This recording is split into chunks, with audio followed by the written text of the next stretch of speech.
ಹರಾರ್ ಮಾದರಪ್ಪ ಎಲ್ಲರಿಗೂ. ಸೊ ನಾನು ನಿನ್ನೆ ದಲ್ಲಿ ಒಳಗೆ ಇರ್ಬೇಕಾಯ್ತಾ, ಬಟ್ ದಲ್ಲಿ ದಾಟ್ಕೊಂಡೆ ಮುಂದೆ ಬಂದಿನಿ ನಾನು. ಯಾಕಪ್ಪ ಅಂತಂದ್ರೆ ದಲ್ಲಿ ಒಳಗೆ ಜಾಗ ಸಿಗಲಿಲ್ಲ, ಗುಡಿ ಒಳಗೆಲ್ಲ ನಮ್ಮವರು ಜಾಸ್ತಿ ಅದಾರಪ್ಪ, ನೀವು ಮುಂದೆ ನೋಡ್ಕೋಬೋದು ಅಂತಂದ್ರೆ. ಮತ್ತು ಅಲ್ಲಿಂದ ಗುಡಿ ಎಲ್ಲ ಇದ್ದಿದ್ದಿಲ್ಲ, ಆಶ್ರಮ ಇದ್ದಿದ್ದಿಲ್ಲ. ಸೊ ಅದ್ರ ಸಲುವಾಗಿ ಪೆಟ್ರೋಲ್ ಬಂಕ್ ಒಳಗೆ ನೋಡೋಣ ಫೈನಲ್ ಅಂತಂದು ಪೆಟ್ರೋಲ್ ಬಂಕ್ ಹೊಂಟಿದ್ದೆ. ಸೊ 17 ಕಿಲೋಮೀಟ್ರ್ ಇತ್ತು, 15 ಕಿಲೋಮೀಟ್ರ್ ಬಂದು ಒಂದು ಆಶ್ರಮ ನೋಡಿದ್ದಾರಪ್ಪ. ಇದು ಆಶ್ರಮ ನೋಡಿದೆ, ಆಶ್ರಮ ನೋಡ್ಕೊಂಡು ಮತ್ತೆ ಇಲ್ಲಿ ಒಳಗೆ ಬಂದು ಕೇಳ್ಕೊಂಡು ಒಂದು ಮಾತು ಅಂತಂದು ಬಂದು ಕೇಳಿದೆ. ಸೊ ಇದ್ದೋಗ ಅಂತಂದ್ರೆ ಭಾಳ ಅಂದ್ರೆ ಭಾಳ ಖುಷಿ ಆಯ್ತು. ಫುಲ್ಲು ಸುಸ್ತಾಗಿತ್ತು ನನಗೆ ನಿನ್ನೆ ರಾತ್ರಿ 11-11ವರೆಗೆ ಹಿಂಗೆ ಬಂದಿನಿ ನನ್ನ ಗುಡಿಗೆ.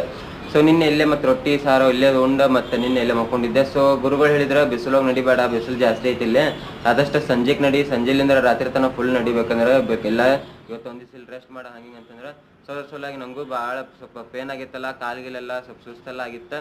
ಸೊ ಅದ್ರ ಸಲುವಾಗಿ ನಾನು ಮತ್ತು ಇವಾಗ ಸಂಜೆಗೆ ಬಿಡ್ತೇನೆ, ಇಲ್ಲಿಂದ ಸಂಜೆಗೆ ಬಿಟ್ಟು ರಾತ್ರಿ ಎಲ್ಲ ಕಂಟಿನ್ಯೂ ನಡಿಬೇಕಂತಂದು ಮಾಡೀನಿ. ಸೊ ನೋಡ್ಬೇಕಾ, ಮತ್ತು ಬಿಸಿಲೆಲ್ಲ ಸ್ವಲ್ಪ ಕಡಿಮೆ ಆಗೋ ಮಟ್ಟ ಅಷ್ಟೇ, ಮತ್ತೆ ಮುಂದೆ ಹೋಗ್ತಾ ಮತ್ತೆ ಏನೋ ಅಪ್ಡೇಟ್ ಮಾಡ್ತಾ ಇರ್ತಾನಂತ. ಹರ್ ಹರ್ ಮಹಾದೇವ್.